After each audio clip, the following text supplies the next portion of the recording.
Yo, what's up mga ka-TBF? New day? New friends! Galing na. Okay, good morning mga ka-TBF. So, andito tayo sa project natin sa Pasig.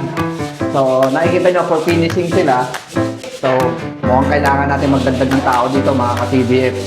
Kasi kailangan, ang goal natin dito is fully secured na yung buong site bago mag-tagpulan.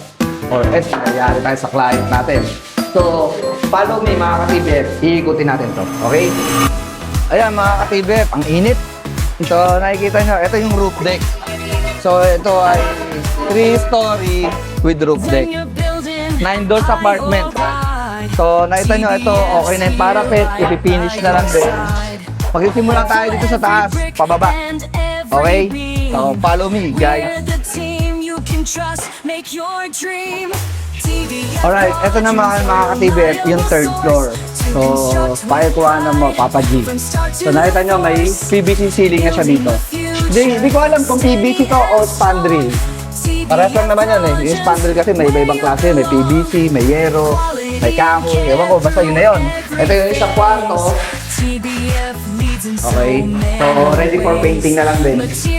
So, ang ginagamit natin dito is gypsum board. Ka-TBF. Okay? Alright, mga ka-TBF, ito naman yung second floor. So, pag nakita nyo, diretso tayo installation pa rin ng PVC. Pinakabit lang nila yan. Okay, nandito na sila. Dito, meron tapos na. Dito naman. Okay, pasok tayo dito, mga ka-TBF. Dito, kung makikita nyo naman, halos tapos na. Okay, naka-paintings na. Tapos, naka-wrap in na yung aircon natin. Okay, ipipinish na lang yan. So, yung kisame natin, may mga color na. Okay, top coat na lang ang kulang nito. Ito mga ka-TBF, yung first floor. So, di pa siya masyado tapos.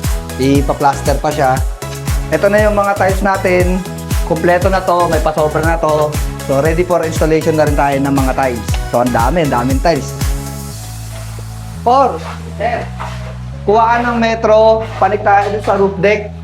Yo, what's up again mga ka-TBF? So, ito, magsusukat kami ng gate. Additional ng client. FYI lang mga ka-TBF kapag ganito yung sitwasyon, diba, nagawa na. Okay? Tapos bigla nag-request si client. So, sa mga soon possible client namin, saka sa mga nanonood, mga viewers natin, kapag kayo ang client, nagpa-add kayo, automatic na yon. Depende na lang sa kontrata nyo sa contractor. Additional cost yan, then additional project duration ulit. Kasi hindi naman yung ganun kadali eh. Siya sabi kasi ng mga client, baka pwede naman libre na, baka pwede naman palagay na lang, baka pwede naman ganito. Madali yung sabihin yun. Pag sinabi nyo na, madali lang ho gawin yan eh. Okay? E di subukan nyo, kayo na lang gumawa. Diba? Hindi ho ganun kadali yun. Okay? So, siyempre, katulad dito, suka tayo, 4. Ito po, 1.1. 1.1. So, ito, yung 1.1 hanggang dito lang. O, dito. Hanggang dito lang. Hanggang dito lang. Opo. So, ito, nag-wrap measurement pa lang kami. Hindi pa ito yung actual. Kasi hintayin natin yung layout talaga ng mga designer natin, architect. Okay? So, sila kasi magle-layout nito kung gaano kataas yung gate na request ng client, kung hanggang dito or hanggang dito lang. Pero siguro much better kung pantay lang talaga siya. Kasi for security lang naman. I hope you understand the situation about being a contractor po, no? O, paano, mga ka-TBF? Hanggang sa muli. Paalam! Paalam po.